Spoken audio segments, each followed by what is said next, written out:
만입이 내게 있으면 23장 찬송하겠습니다.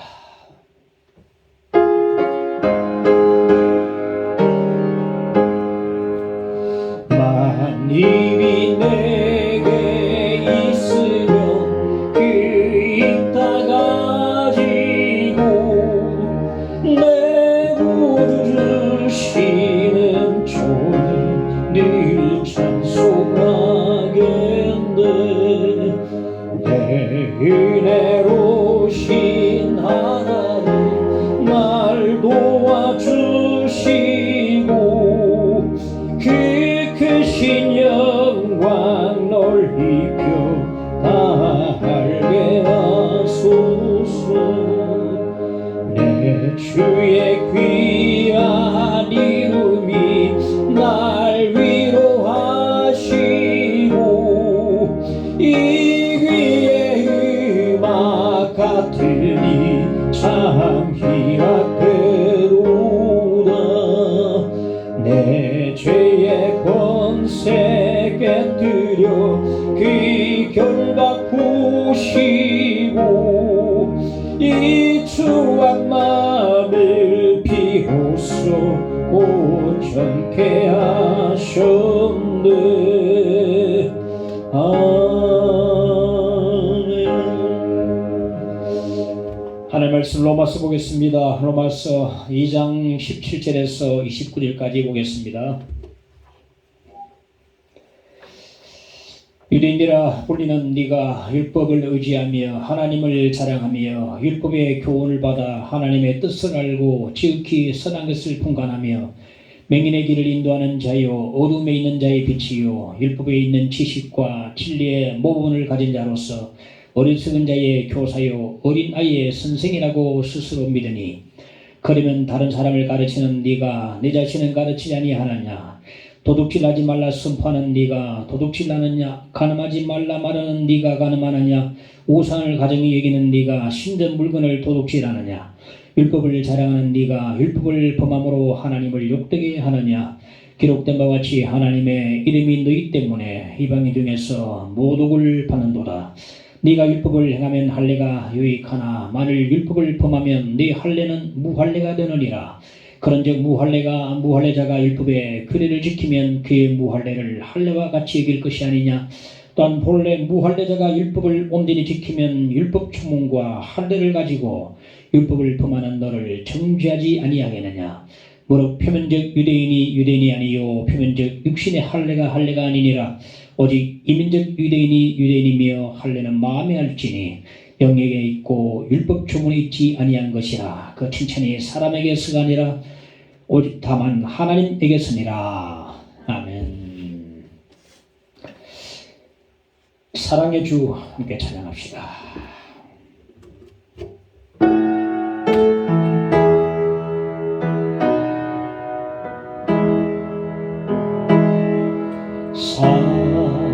사랑의 주 할렐루야. 사랑의 주 할렐루야. 사랑의 주 나의 예수 은혜의 주 은혜의 주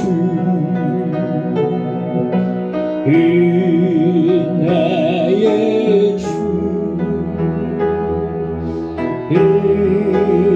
은혜의 주 나의 예수 소망의 주 소망의 주 할렐루야. 소망의 주 할렐루야.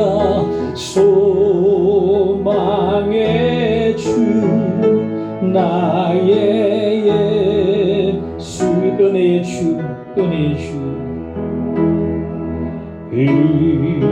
은혜의 주 은혜의 주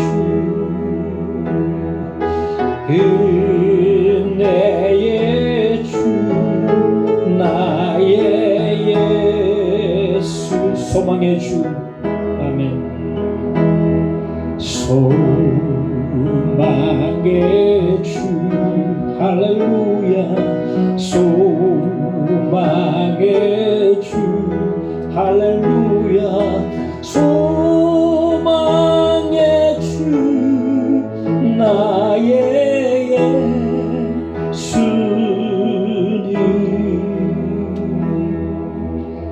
아멘.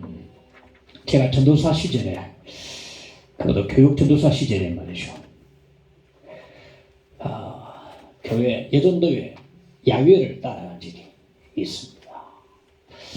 삼촌은 야외는 잘 안 가려고 합니다. 안 가려 하는데 운전할 사람이 없다고 하면서 운전 좀 해달라고 해가지고 봉고차를 제가 교회 봉고차를 몰고 가게 되었습니다. 그런데 이미 차 안에서부터 조짐이 좀 보였는데 도착해서 이제 자리를 잡고 난 뒤부터 이제 본격적으로 이제 놀기 시작했습니다. 카세트를 틀어놓고 권사님들, 집사님, 여자 집사님들이 막 엉덩이를 막 흔들기 시작했어요. 춤판이 벌어진 것입니다. 나는 교회 안에서 이런 문화를 나는 참 경험해 보지 않아가지고 굉장히 내가 낯설었고 당황을 했습니다.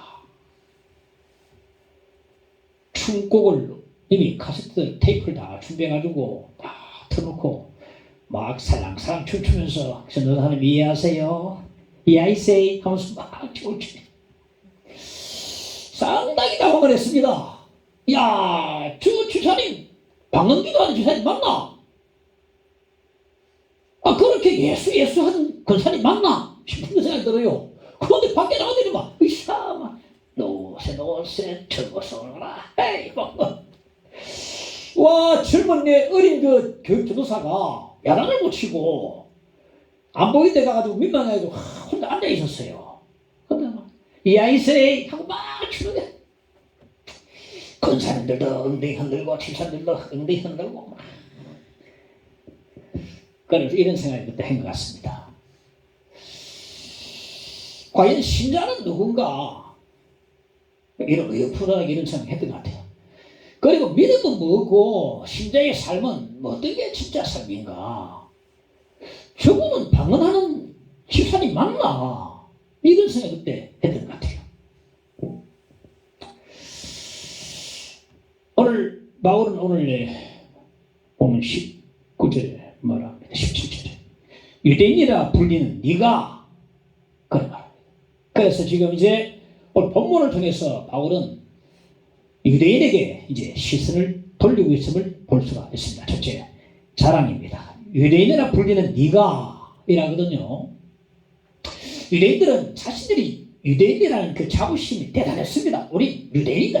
유대인이다.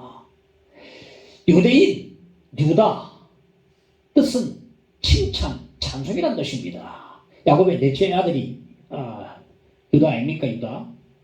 유다죠. 찬송이라는 뜻입니다. 유대인, 유다, 찬송, 칭찬이라는 뜻이에요. 그들은 하나님을 찬송하는 특권을 가진 그런 자리들하고 자부심과 긍지가 대단했습니다. 오늘 17절에서 20절까지 보면 그들의 자랑거리가 쭉 나오는데요. 유대인이라는 자랑거리가 되고 또 쭉 나옵니다.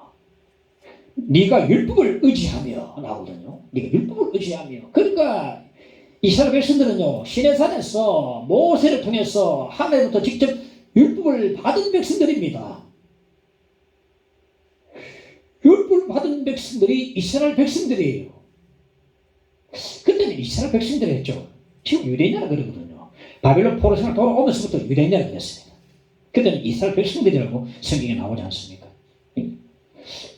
바벨론 포로 생활에 돌아오면서부터 유대인이다 그렇게부터 불렀는데, 이스라엘 백성들에게 있어서 율법은요, 그들의 정체성을 좌지우지하는 굉장히 중요한 것입니다. 하나님의 율법을 가진 자들. 시편 119편 163절에 보면 나는 주의 율법을 사랑하나이다. 이 시편 기자가 주의 율법을 사랑한다고 고백하는 것처럼 율법에 대한 대단한 긍지를 가지고 있었습니다. 그리고 하나님을 자랑하며 이 땅에 많은 사람, 모든 사람들은 전부 다 조잡하고 저급한 다신론이나 범신론에 빠져 있지만은 그들 유대인들만큼은 살아계신 참 하나님을 섬기고 있다는 이 자부심, 뭔가 바꾸고 싶은 자부심이었어요. 하나님을 자랑하며 신명기 6장 4절에 보면 이스라엘아 들으라 우리 하나님 여호와는 오직 유일한 여호와시니 전부 잡신 섬기고 범신론에 빠지고 다신론에 빠져 있는데 그들만은 유일신 하나님을 섬기니까 굉장한 자부심이 있었어요. 18절에 율법의 교훈을 받아 하나님의 뜻을 알고 지극히 선한 것을 분간하며 이스라엘 백성들은 어릴 때부터 율법의 교훈을 다 받아가지고 하나님 뜻도 알고 어떤 게 선하고 악한 것인지 분간할 줄도 알았다. 시편 119, 109절에 보면 청년이 무엇으로 그의 행실을 깨끗하게 하리까 주의 말씀만 지킬 따릅니다. 주의 말씀이 있으니까 어떻게 하면 깨끗하게 되고 어떻게 다 분간할 수가 있단 말이에요. 19절에 보면 맹인의 길을 인도하는 자요 어둠에 있는 자의 빛이요 20절에 어리석은 자의 교사요 어린 나이의 선생이라고 스스로 믿으니 유대인들은 하나님 없는 율법 없는 이방인들을 야만인으로 규정하고 그들의 뒤에서 자기들은 율법의 스승이라고 대단한 긍지를 가지고 있었어. 그들을 가르치는 스승이라고 하면서 내가 자부심을 가지고 있었다. 방금 언급한 5가지가 유대인들의 자랑거리입니다. 이 자랑거리는요 자랑할 만한 것들입니다. 그런데 특권은요 자랑해도 잘못된 게 없습니다. 내가 모태신앙이고 내가 그리스도인이고 내가 하나님 말씀의 성경을 가지고 있고 하나님을 사랑하고 말씀의 가르침 받고 그리고 하나님 없는 사람들 비해서 하나님을 섬기고 성경을 가지고 있고 가르침을 받았다는 사실은 축복이고 영적 특권이거든요. 그럼 유대인들은요 이 특권을 자랑하면서도 무엇이 문제인가 이거거든요. 첫째 대지 핵심 이겁니다. 특권을 자랑하면서도 무엇이 문제란 말인가. 특권을 자랑하면서도 그에 따르는 행위가 없다는 것입니다. 삶의 실천이 없다는 것이 그들의 문제였습니다. 자랑을 하고 특권을 누립니다. 삶의 실천이 없어요. 특권에 따르는 의무, 행위가 그들에게 없었습니다. 마치 잔뜩 부풀어 오른 풍선을 터뜨려 버린 것처럼 자부심, 자긍심, 자랑 그들의 이 모든 것들을 잔뜩 부풀어오는 그들의 오만한 풍선을 바울이 터뜨려 버리고 있습니다. 지금. 오만한 풍선을 네가 유대인이라 불리는 네가 이러면서 확 터뜨려 버려요. 자랑만 할 줄 알았습니다. 나 예수 믿는 자야. 나 모태신앙이야. 우리 아버지는 목사야. 우리 아버지는 장로야. 권사야. 우리 엄마는 나는 대대로 믿고 있어. 5대째야. 4대째야. 그 자랑 대단한 겁니다. 3대째, 4대째 대단한 겁니다. 그런데 특권을 누리면서도 거기에 따르는 행위가 없으니까 바울이 오만한 풍선을 발로 탁 터뜨려버려요. 유대인이라 불리는 네가 하면서 탁 터뜨려버려요.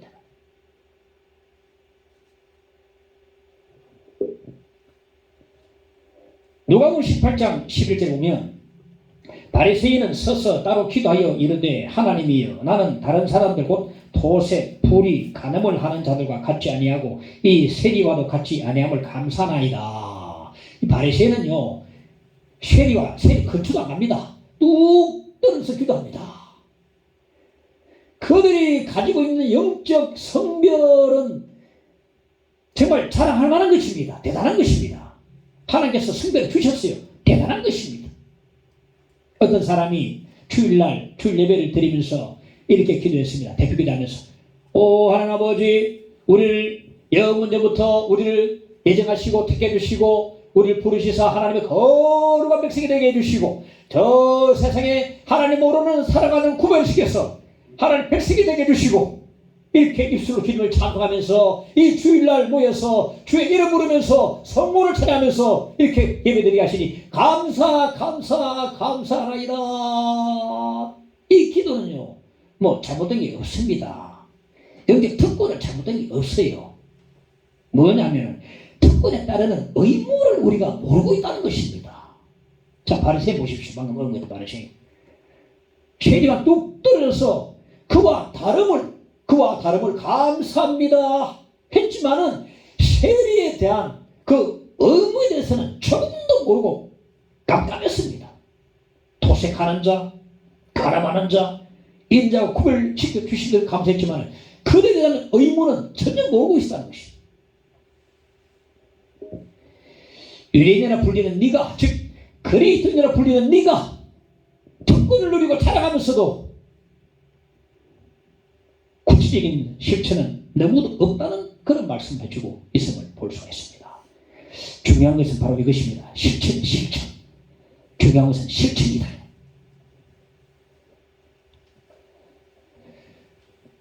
한 대학교에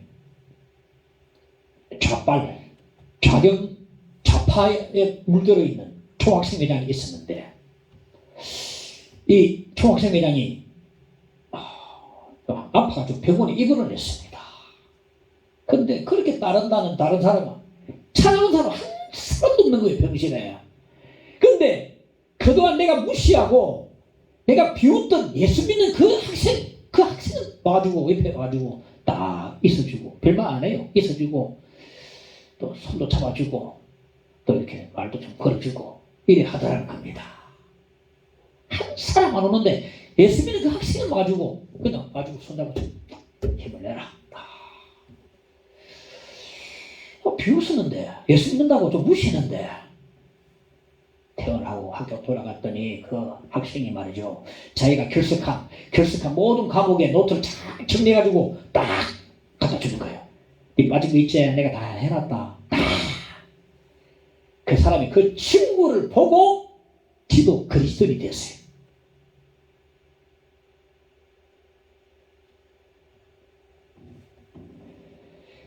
과거 소련의 시베리아 수용소는 정말 악명이 높았는데 그 시베리아 수용소 안에서는요 어떤 의료 행위도 할 수 없었어요. 의료 행위를 하다가 발각되면 그 사람 목숨을 잃을 수도 있었어요. 하지 말아야 했어요. 딱 죽는다.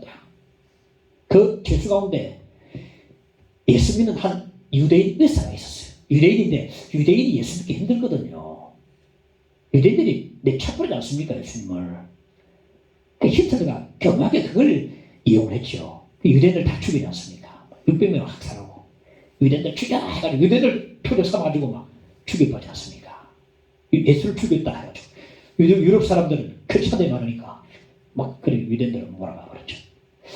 그런데 유대인들이 예수 믿기 힘든데 유대인 의사 가운데 한 사람이 그 죄수 가운데 있었는데 예수를 믿었단 말입니다. 그도 그 수용소 안에서 누군가 쳐다보고 예수 믿게 됐어요. 그 믿기가 너무 좋은 거야. 너무너무 기쁜 거야. 감사한 거야. 그런데 보니까 암으로 죽어간 한 청년이 수용소 왔어요. 안에서 치료하면 안 되는데 그 죽어가는 청년을 정성을 다해서 치료해주고 예수를 전했습니다. 결과 그 청년은 살리고 지는 죽어버렸어요. 안 된다 카이 다. 자신의 생명과 청년의 생명을 바꿔버리는 셈이 됐습니다.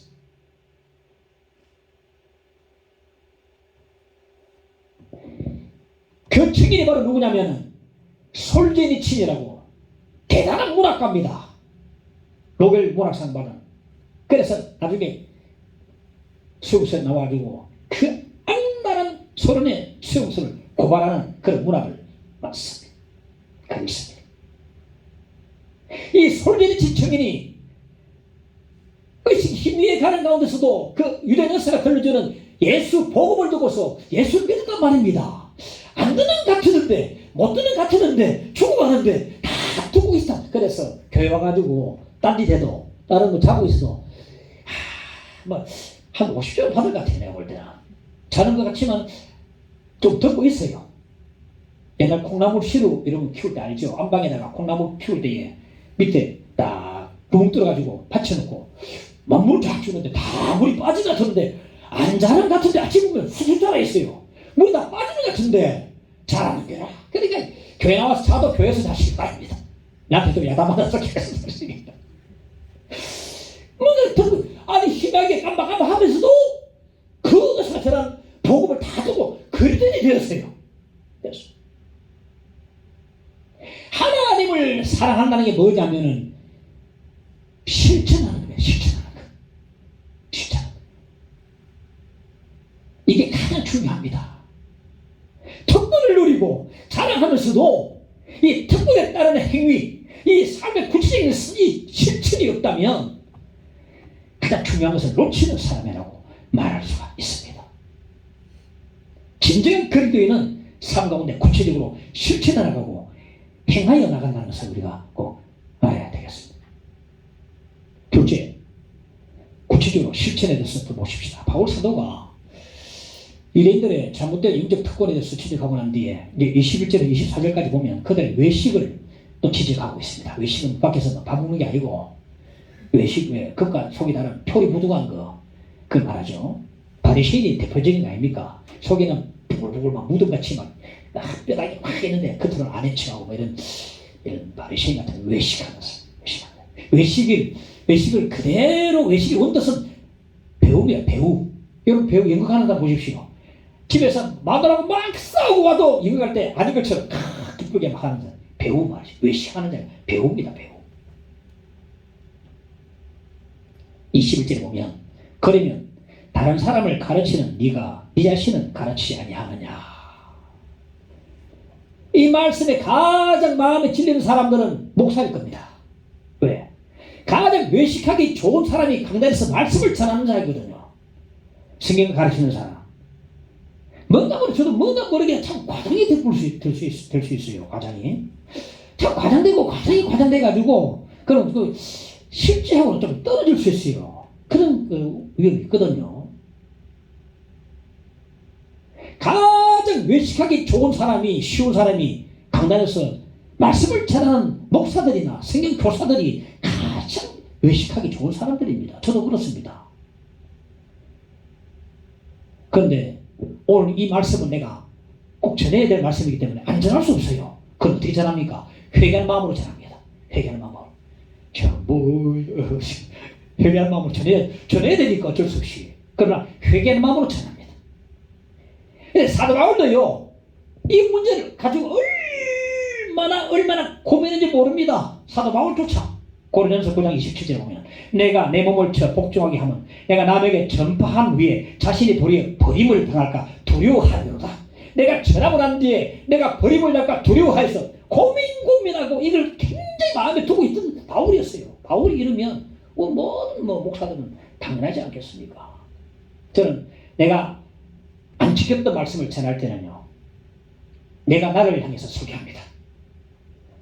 그리고 내가 회개하는 마음으로 다른 교우들과 함께 말씀 앞에 나아가는 마음으로 내가 설교를 하고 예배를 인도합니다.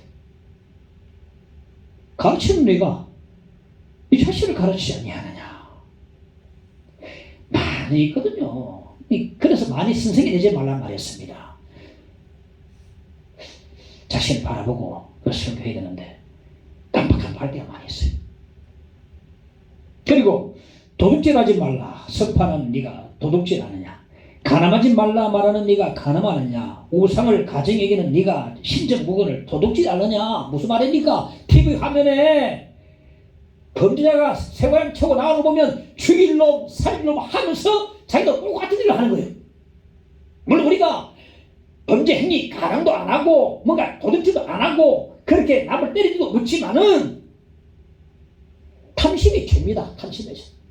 이들의 범죄를 우리가 행함으로써 감옥에 한 적은 없지만은 탐심이 죄라고 말했습니다. 탐심이 죄. 탐심이 없는 사람 있습니까? 남에게 손가락을 하면서 자신을 가르치잖아요. 남의 눈에 태를 보면서 자기 눈에 들보는 깨닫지 못하는 사람입니다. 우리가 바로 외식자들입니다. 외식자들이에요. TV 화면에 나오면은 저 죽일놈. 특히 정치인들 보십시오.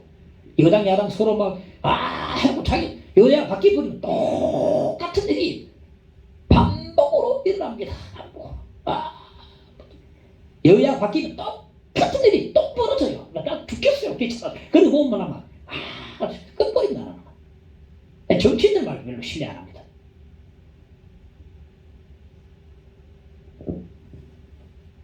자기가 여당에 있을 때 주기리 살려놓고 또 야당 되면 또 내고 주기리 살리 희생은 똑같아요. 23절에 보면 율법을 자랑하는 네가 율법을 범함으로 하나님을 욕되게 하느냐. 율법을 자랑하면서 율법을 범한다. 율법의 핵심이 뭡니까? 율법의 그 정신, 율법의 알맹이가 뭡니까? 율법의 핵심과 율법의 정신과 율법의 알맹이는 바로 순종이요, 실천이요, 행함에 있는 것입니다. 그런데 우리는 알맹이는 안 붙들고 껍데기만 붙들고 있어요. 무슨 말입니까? 하나님 말씀을 듣고도 가르침 받고도 안 지키는 것입니다. 껍데기만 붙들고 있어요. 실천이 알맹이입니다, 여러분. 율법의 중심은요, 실천에 있습니다. 실천하라, 순종하라 율법은 있어야만 합니다. 예수께서 서기관들과 바리새인들에게 이렇게 말했습니다. 마태복음 23장 3절에 보면 그들은 말만 하고 행하지 아니한다 그랬어요. 제가 책 하나 읽었는데 껍데기 목사는 가라. 껍데기 목사는 가. 이 책 읽고 내한테 하는 말 같아서 굉장히 내가 부끄러웠습니다. 껍데기 목사 책을 봐야 되거든요. 안 읽으면요 자기 책인 줄 압니다. 그리고 막 아무 말도 안 듣습니다. 깨닫지 없어요. 깨닫지 없어요. 읽고 다시 또 깨닫고. 왜? 신학교 때는 교수가 있기 때문에 가르침 받지만은 졸업해버리면 나를 가르치는 사람 아무도 없어. 아무도 나를 가르치잖아. 그러면요 책 하나 안 읽고 성경 하나 안 읽으면요 막 나갑니다. 그 목사는 기도 많이 하고 성경 많이 읽고 무조건 책 많이 읽고 자꾸 깨달아야 되는 거예요. 책의 스승이에요. 껍데기 목사는 가라 할 때 많이 내가 참 깨달았습니다. 내가 껍데기 목사구나. 여러분 적어도 껍데기 목사는 되지 말고 껍데기 신자는 되지 말기를 간절히 바랍니다. 할렐루야. 껍데기 신자는 되지 맙시다. 알맹이를 붙읍시다. 율법의 알맹이 뭐라 했습니까? 순종하는 것이요, 실천하는 것이요, 행하는 것이 율법의 정신이요, 핵심이요, 율법의 알맹이가 되는 것입니다. 율법을 행하지 아니하면 율법의 껍데기만 다양 가지고 있는 것입니다. 아무 필요 없습니다. 사랑하라. 사랑 안 하면 아무 필요 없습니다. 목사님들 몇 분이 하와이 멀리 가서 같이 연합 성례를 집회하고 난 뒤에 다 끝나고 왔으니까 하와이 우리 구경 좀 하자. 좋은 곳 아이가 해가지고 이제 하와이 당시 여행을 했는데 아주 경관 좋은 바닷가 가가지고 그 사진도 찍고 해안가 벤치 앉아 서로 이야기 나누면서 하다가 이제 다음 코스로 이제 차를 몰고 또 떠났어요. 한 20분쯤 가다가 그중에 한 사람이 참 큰일 났다는 거야. 아이고 내가 거기 해안가 벤치에 여권도 두고 돈지갑도 들어있는 가방을 내가 두고 왔네. 아이고 목사님 정신을 좀 붙잡으소. 다시 또 갔어. 20분 정도 가다 했으니 왕복 40분 넘어버렸어요. 40분이면 손가락 몇 개 없어집니다. 도착하자마자 벤치로 보니까 그 벤치에 앉아있는 한 미국 백발 할머니가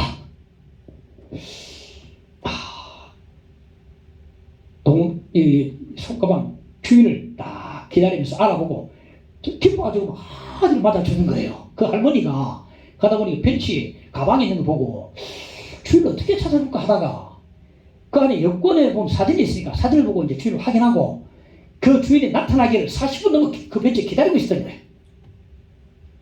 그러니까 돈가방을 찾은 주인도 기쁘지만은 그다음 할머니가 기다리는 할머니한테 기뻐합니다. 아이고 그래 기다렸다 하면서 그렇게 할머니가 미국 할머니가 기뻐하면서 하는 말이 당신이 꼭 다시 올 줄 알았습니다. 기다렸습니다. 할머니의 친절이 곧 알맹이입니다. 여러분 우리 미연 사람 가운데 친절하는 사람 많습니다. 친절하지 못한 사람 사나하게 안 되는 사람보다 더해요. 어떨 때는 좀 젠틀하게 친절하게 양보하고 때로는 뭐 미안합니다, 감사합니다, 고맙습니다 말도 많이 하고 이렇게 좀 친절하고 이래야 되는데 말하면 생봅니다. 친절, 할머니 친절, 그것이 알맹이에요. 알맹이입니다. 과거에 이런데요. 국세청에서 나와가지고 분명히 탈법이나 편법, 불법을 해가지고 세금을 포탈할 것이라 알고 믿고 막 탈탈 털었습니다. 어디 한번 보자. 이거 세금 빼먹었지? 당시에요. 그때는요. 세금 포탈하는 것이 안 좋은 관행으로 있었습니다. 관행으로 있었어요. 지금 우리나라는 그런 관행이 지금은 잘 모르겠어요. 지금도 있는지 모르겠습니다. 지금 세금 빼먹는 사람인지 모르겠는데 그때는 그게 관행이었습니다. 그 나쁜 것을 이용해가지고 착심하고 털면요 100% 전부 다 틀립니다. 다 그냥 다 걸립니다. 그래서 악용해가지고 터는데 대부분의 회사들은요 왜 그들이 그 틀겠습니까? 뒷돈을 떠돌리고 뒷돈을 떠돌리고 이런 데 가지고 다 트는데요. 한번 보자면서 돈 벌하는 거죠. 그렇게 털면 모든 회사들은요 뒷돈을 주고 중고를 다 피해갔습니다. 주고 뭐만 시키고 피해. 그런데 이런 데 가지고 아무리 털어도 이때는 하나 안 걸리는 거예요. 그러니까 지금까지 납세를 정직하게 꼬박꼬박 해왔던 겁니다. 이런 데가 털다 그다음 치고 돌아갔습니다. 그런 일이 있고 난 뒤에 국세청에서 하는 말이 저 회사는 털 게 없다. 털어도 나올 게 없다. 저 회사는 정직하다. 딱 이런 인정을 해버렸습니다. 그 이른도 대표가 누군가 하면 박성수 장로님이에요. 난 그분을 존경합니다. 제가 서울에 사랑교회 옥하나 목사님 살아계실 때 제자훈련 받으러 갔을 때 옥 목사님도 만나고 또 그 박성수 장로님이 또 강의도 하나 하더라고요. 근데 너무 정직한 분이에요. 이런 다 문화에도 중견기업입니다. 근데 그 장로님이요. 장로님의 사무실 가면요. 회장 자리 비워놨습니다. 왜냐면 여기 예수님 자리, 예수님의 자리. 내가 잘 되네. 이 예수님의 자리고 나는 예수님의 종입니다. 어제 이야기했죠. 그 회사에 들어온 사람들 아침마다 큐티하고 말씀 나누고 여름에 겨울에 방학이 되면 유명한 목사님들 모시고 신앙 수련회 하는데 안 믿는 사람도 어쩔 수 없이 참여합니다. 거기서 믿는 사람이 많이 생긴다 그래요. 저 이런 데는 털 거 없다. 정직하다. 여러분 정직이 알맹이입니다. 정직이. 친절이 알맹이고 정직이 알맹이입니다. 율법 붙들고 있으면 뭐합니까? 정직해야지요. 친절해야지요. 사랑해야지요. 감사해야지요.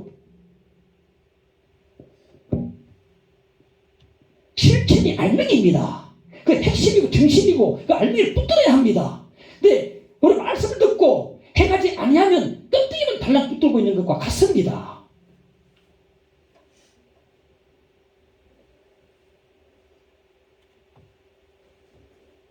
하나님을 사랑하고 이웃을 사랑하는 것이 율법의 강령이라 그랬어요. 이는 끝나는 겁니다. 온 율법의 핵심이라 그랬어요. 마태복음 7장 20절에 보면 나더러 주여 주여 하는 자마다 다 천국에 들어갈 것이 아니요 다만 하늘에 계신 내 아버지의 뜻대로 행하는 자라야 들어가리라. 주여 주여 주여 3천을 우리만 하죠. 주여 주여 주여 하면서도 하나님 뜻대로 하지 아니하면은 천국에 들어가지 못한다고 주님께서 무섭게 경고를 해주고 계십니다. 물론 이건 행위 구원을 말하는 게 아닙니다. 무슨 말입니까? 믿음이 인도를 하면 반드시 행위가 따라야 한다고 말씀해주고 있거든요. 믿음이 있으면 행위가 있어야지.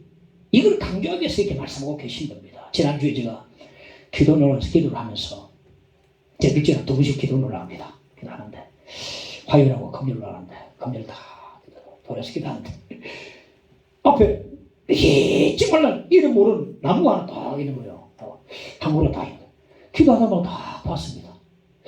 다 신기하더라고요. 나무를 보는데 죽고 나면 살아있거든요. 그게 빛이 말라도 빛이 말랐는데 이제 봄이 되고 이제 땅에 녹으면 그게 그 꽃몽오리가 다 이제 트인단 말이죠. 탁.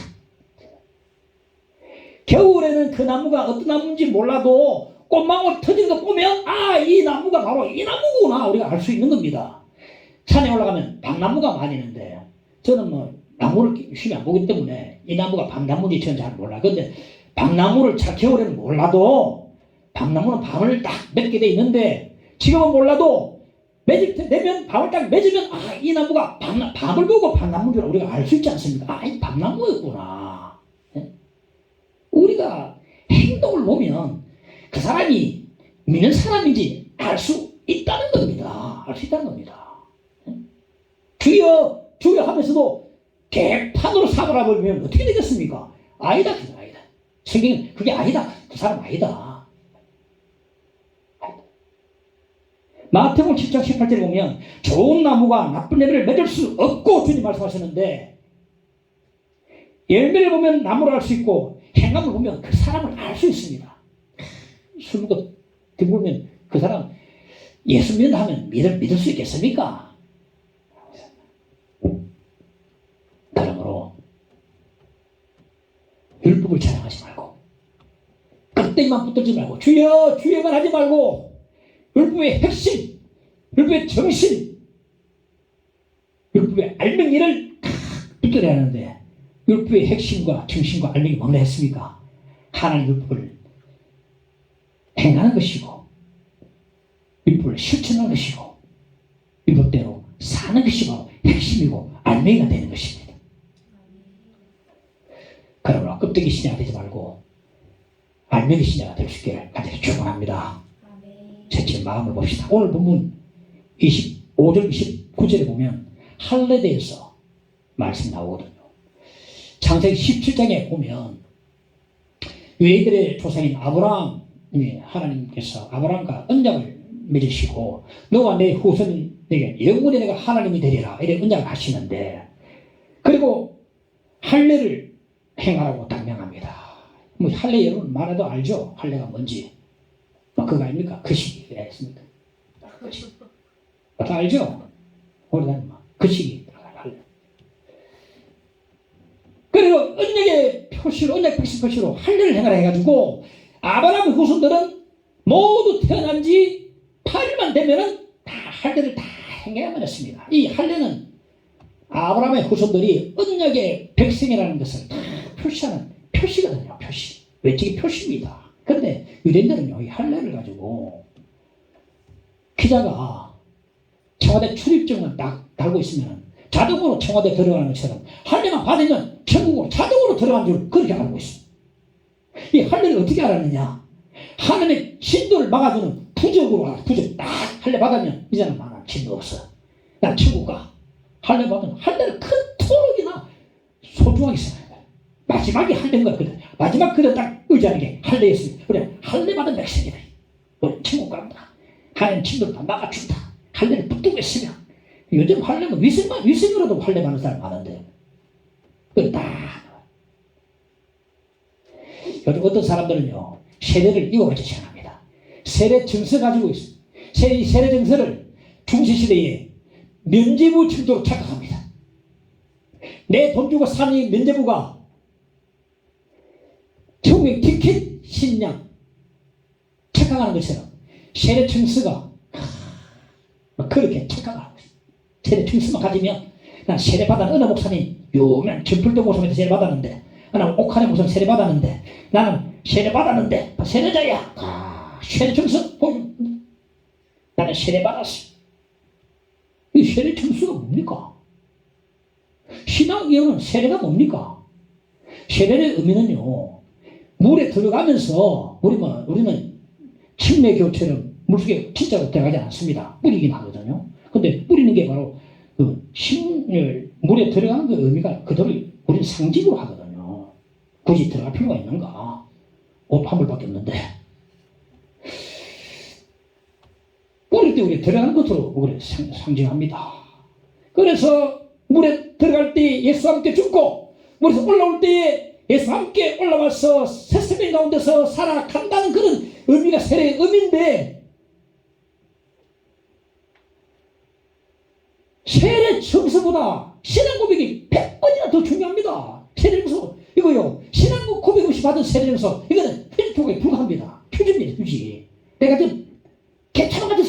세례를 손들면 세례에서 휴지입니다. 휴지. 휴지입니다. 구약의 할례나 신약의 세례는요, 하나님 언약 백성이라는 그런 외적인 표시인데, 하나님 언약의 백성이라면 언약 백성답게 하나님 말씀 따라 살아야 되거든요. 그렇게 못 살면 착각하고 있는 것입니다. 예를 들어서 결혼 반지 말이죠. 결혼 반지. 손가락에 끼고 다니는 결혼 반지, 이거요. 반지 말이에요. 이 결혼 표시거든요. 결혼하는 사람은 반지를 다 아낍니다. 저는 반지를 결혼하고 한 달 만에 팔아먹고 있습니다. 그때 반지 중요한 걸 몰랐습니다. 두 사람도 모르고 아무도 몰랐습니다. 이거 뭐, 에이, 책 샀습니다. 책 이만큼 사가지고, 책 보고, 책 보면 좋은데, 반지 보면 아무 의미, 반지 무슨 의미 있는데? 차라리 뭐, 팔아야 돈이 되지. 책을 사버렸어. 이게 반지를 끼고 다니는 것은 결혼 표시거든요. 그런데, 결혼 반지를 끼고 다니면서도 이 남자 저 여자를 놀아난다면은 결혼 반지는 아무 의미가 없어요. 내가 구약의 할례를 받고 지금의 세례를 받았지만은 하나님 말씀 따라 살지 못하고 죄를 짓고 이렇게 다니면은 세례 의미가 아무것도 없어요. 아무것도 없습니다. 내가 세례 받았어요. 마음대로 살면요 세례 의미는 아무것도 없어요. 세례 중에서는 휴지 조각에 불과할 뿐입니다. 그걸 알아야 되냐. 세례 받고 청소는 다 있고 그거 뭐 면제부 됩니까? 내가 한도 살아. 교회도 안 나오고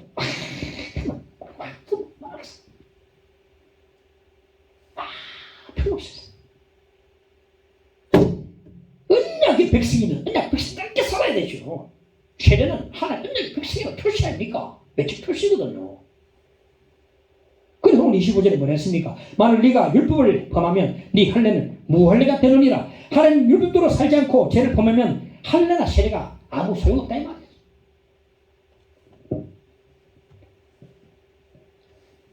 이 27절에 보면 또한 본래 무할례자가 율법을 온전히 지키면 율법 조문과 할례를 가지고 율법을 범하는 너를 정죄하지 아니하겠느냐. 예수를 안 믿는 자 중에서 도덕적이고 착한 사람이요 세례 받고서 날마다 비틀비틀 흥청망청 범죄하고 방탕하고 죄를 짓는 사람을 보고 정죄한다 말했습니다. 무할례자가 불신자가 세례 받고도 제멋대로 살아가는 사람을 정죄한다. 이제는 입장이 바뀌어버렸어요. 우리는 과거는요 다른 사람 보고 아이고 죽이려면 살리려면 손가락 하던 신자가 이제는 표고석에 앉고 안 믿는 사람 가운데서 도덕적으로 살고 착한 사람이요 재판석에 앉아가지고 정죄합니다. 네가 세례 받았느냐? 네가 무할례자야. 네가 내가 할례자야. 착한 사람이 안 믿는 착한 사람이 세례 받고도 죄 짓는 사람 보고 정죄합니다. 우리가 피고석에 앉아가지고 판사님 그들이 정죄합니다. 네가 죄인이야. 나는 세례 안 받았지만 나는 도덕을 지키고 살아가고 있어. 내가 바로 할례자야. 네가 바로 무할례자야. 너는 세례받고도 마음대로 사니까 네가 바로 하나님 있는 백성이야. 막 정죄하고 하는 겁니다.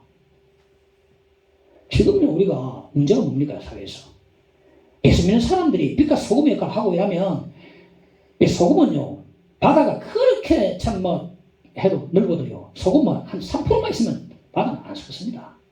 그리고 모든 더러운 물들 오물들이 다 바다로 흘러가지 않습니까? 왜 바다가 그래도 건강합니까? 소금이 있거든요. 2, 3% 소금만 있으면 바다는 건강하게 되는 겁니다. 우리 사회가 참 이렇게 지금 막 죄로 흘러가는 이 사회 속에서 크리스천들이 교회 안팎으로 제대로 살면 많이 달라진다고 봅니다. 근데 그래 못 사니까 밖에 나가면 믿는 사람이 꼭 개처럼 사니까 착한 사람들이 안 믿는 착한 사람들이 아이고 믿는 사람들이 교회가 막 욕을 하는 겁니다. 우리는 말 못해요. 말 못합니다. 피고스에 앉아있습니다. 자기들이 할례 받은 사람 같아. 우리는 하나님 백성이 아닌 것 같아.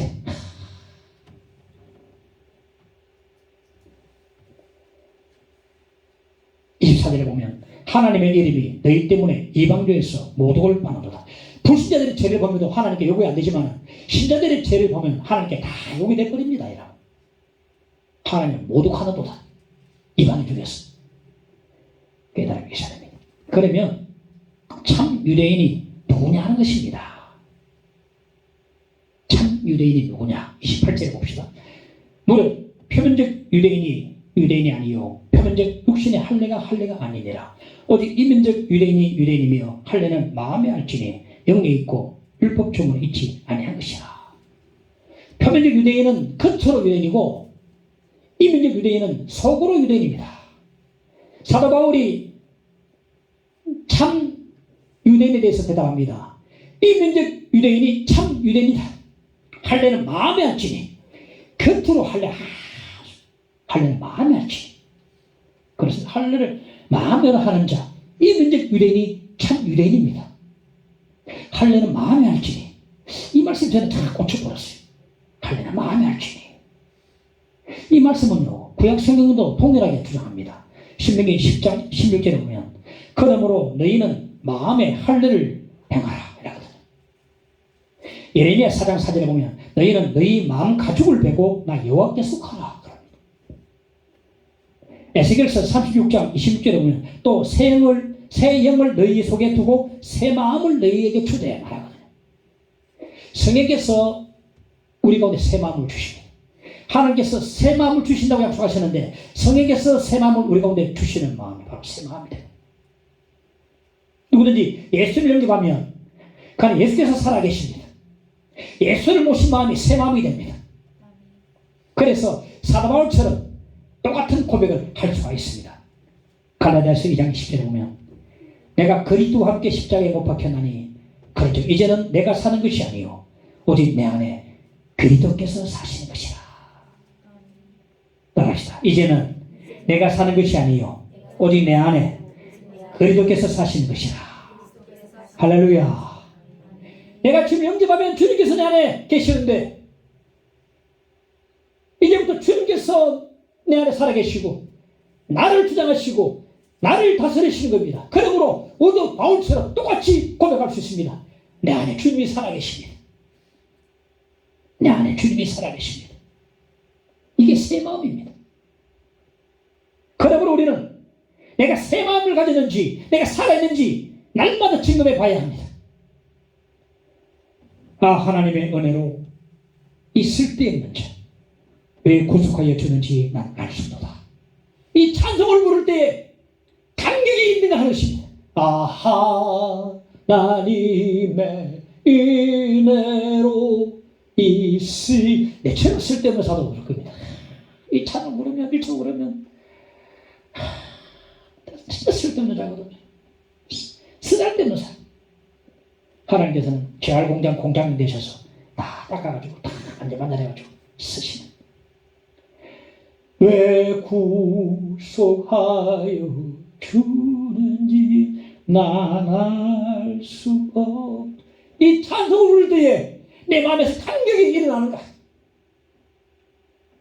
내 평생 소원 이것뿐 주의 일 하다가 이 세상 이별하는 날 주 앞에 가리라. 이 찬송 부를 때 내 마음속에서 뜨거운 감동이 일어나는가? 내가 새 마음인가 살아있는가 죽은 마음인가를 날마다 점검해 봐야 합니다. 영주 글라를 살리려 그 영광 떠나서 그 부끄러운 십자가 날 위해 지셨네. 날 위해 지셨네. 나 이제 생명 있음은 주님의 은혜요. 이 찬송 부를 때 내 마음속에서 감동이 일어난다. 눈물이 내 마음에서 고이는가. 주님의 은혜. 내 생명이 있으면 주님의 은혜요. 우리 함께 27장 찬송을 불러봅시다. 빛나고 높은 보좌. 우리 함께 나를 점검해 보면서 이 찬양을 하면 불러보기로 합니다. 빛나고 높은 보좌 그 위에 앉으시.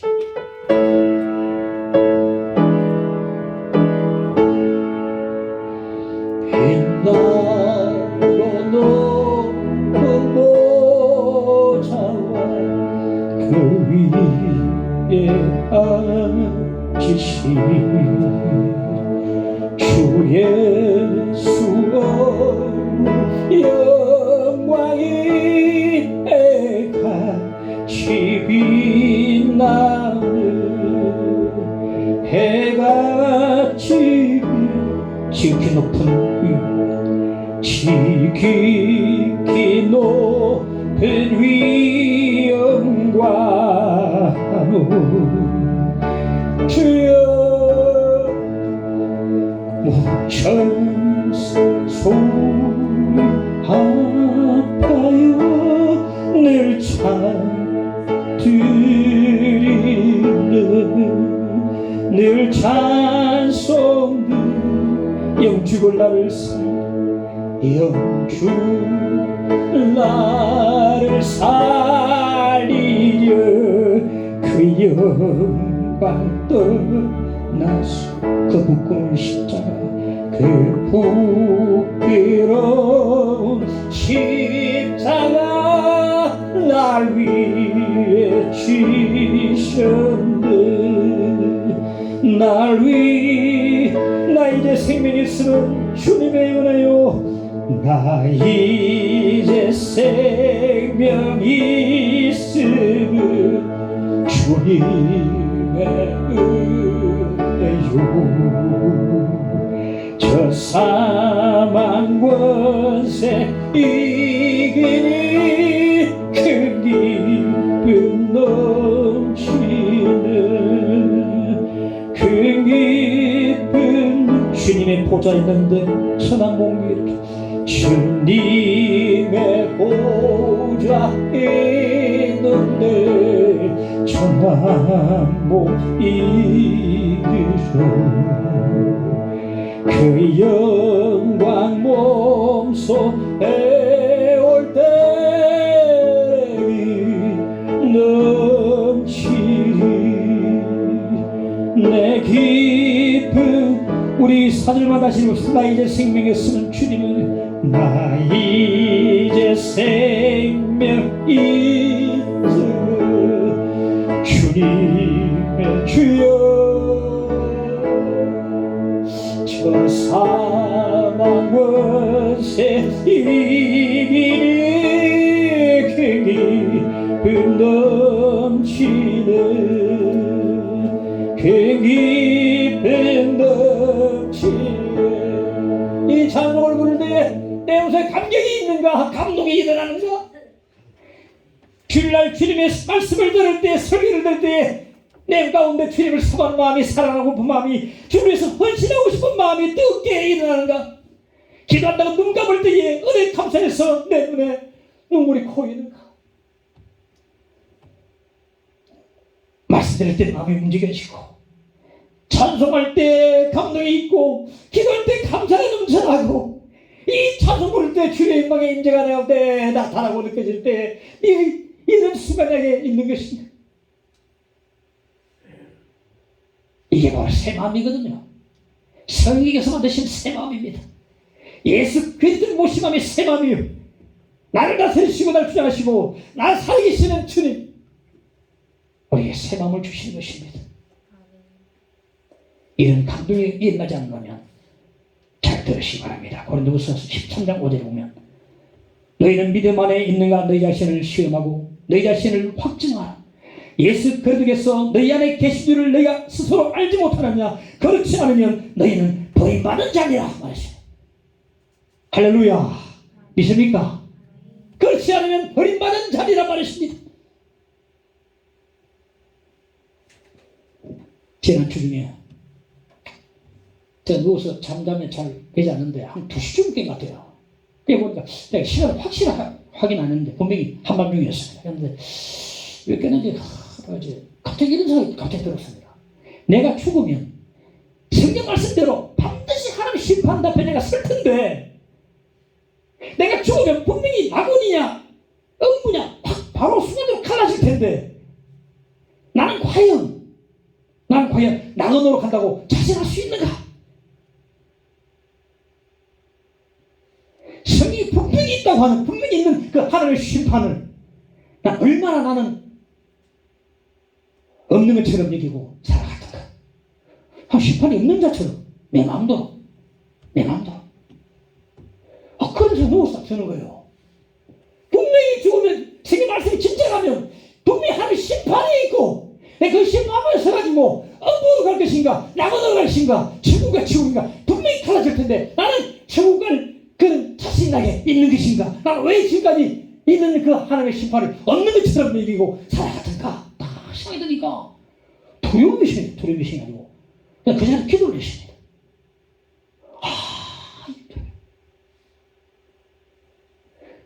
여러분이 죽으면 낙원 갈 것을 자신합니까? 제가 오면서는 여러 번 내가 그 장례식을 이미 침례를 했는데 그 가운데는 솔직히 믿음을 했지만 안 믿는 사람도 많이 있습니다. 전도용으로 또 유가족 때문에 알면서도 기독교식으로 하지만 안 믿는 사람 많이 있어요. 나는 죽으면 천국으로 주님 품에 안긴다는 자신이 있습니까? 내 안에 예수께서 살아계심을 여러분 믿습니까? 말씀을 들을 때는 마음이 움직이고 주께 헌신하고 싶은 마음이 생기고 찬송할 때 달력이 생기고 기도할 때 눈만 감으면 은혜 감사해서 오늘도 예배에 나오게 하시니 감사합니다. 오늘 집을 나서기 전 기도했나요? 그래 이기고 나왔더니 감사 눈물 말씀 안 들었는데도 눈만 감아도 감사 눈물이 다 이렇게 됩니까? 여러분? 말씀처럼 자신을 점검해야 됩니다. 나는 새 마음인가 죽은 마음인가 점검해야 됩니다. 한 요양병원에 여름 할머니가 계셨는데 그 할머니는 몰골이 말이 아니었습니다. 암이 걸려가지고 한쪽 뺨은 뭉거 내려 버리고 변색이 돼버려. 코는 찌그러지고 눈은 한쪽밖에 없었어. 귀는 큰 보청기를 꽂고 있고 입에는 턱이 무너져가지고 침을 칠칠 흘리고 있었어. 그 병원에서 신참내기 간호사 오면 그 할머니부터 맡아라 그래. 그 할머니 잘 돌보면 모든 거 다 할 수 있다. 그만큼 힘든다는 거죠. 힘든 일을 하면은 장은 다 할 수 있다고. 신참내기 오면 전부 그 할머니부터 돌보라 그래. 어느 날 한 예수 믿는 청년이 요양병원에 와서 봉사하기 왔는데 그 할머니를 만난 이후로 할머니 병실을 찾아가지고 시간 되면 찾아가서 그걸 말도 못 해주는데 하루 물어봤어. 할머니 하루 종일 어떤 생각을 하고 계세요? 물어보니까 할머니 하는 말이 난 예수님만 생각하지. 다른 사람은 안 그러지 몰라도 나는 예수님밖에 없어. 난 예수님이 난 최고 좋아. 그러면서 조용히 찬송을 불렀습니다. 예수는 나의 힘이요 내 생명 되시니 구주 예수 떠나가면 체중에 빠지리 눈물이 앞을 가리고 내 맘에 근심 쌓일 때 위로하고 힘주시리 주 예수.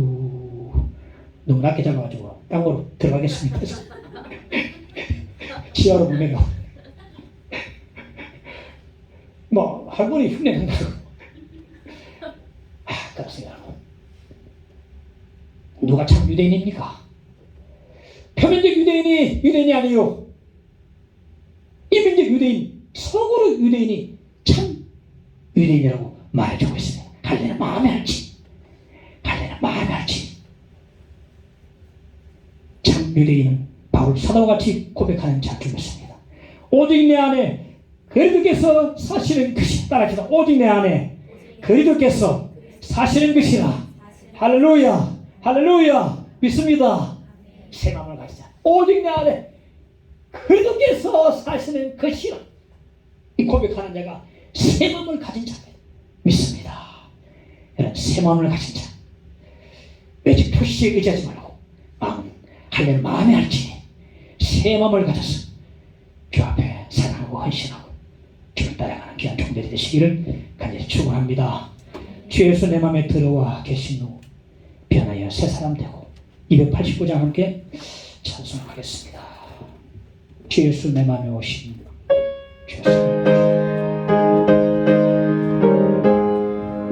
주 예수 내 맘에 들어와 계신 후 변하여 새 사람 되고 내가 늘 알아던 참빛을 찾은도 주 예수 내 맘에 오신 주 예수 내 맘에 오신 주 예수 내 맘에 오신 물든 내 맘에 기쁨이 넘치는 주 예수 내 맘에 오신 주 예수 내 맘에 들어와 계신 후 망령된 행실을 끊고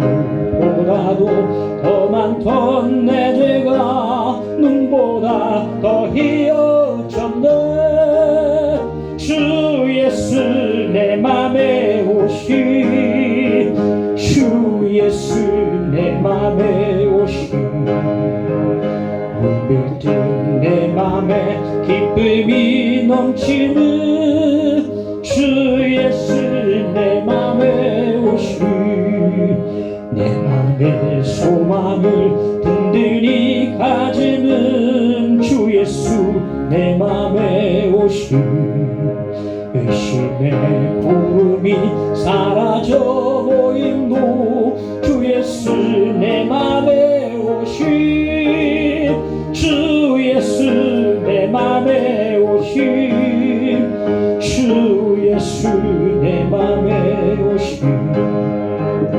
물밀린 내 맘에 기쁨이 넘치는 주 예수 내 맘에 오신 사망의 음침한 골짜기 가다가 밝은 빛 올려니 비춰 저 멀리 하늘문 환하게 보임도 주 예수 내 맘에 오신 주 예수 내 맘에 오신 주 예수 내 맘에 오신 물밀린 내 맘에 기쁨이 넘치는 주 예수 내 맘에 오신 내가 저 천성에 올라가 살기는 주 예수 내 맘에 오신 천성에 올라가 주님을 뵈리니 그 기쁨 비길 데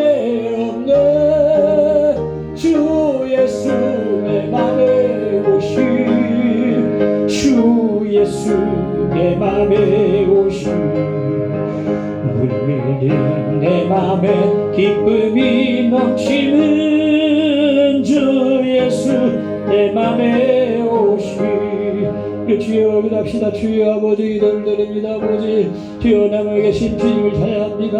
감사합니다. 하나님 주여 주여 내 새 마음을 주시고 주여 천성을 향해서 나게 하시고 찬송을 하면 감동 주시고 말씀드릴 때 깨달음 주시고 기도할 때 눈물 주시고 기도하게 하시고 감사 주시니 감사합니다.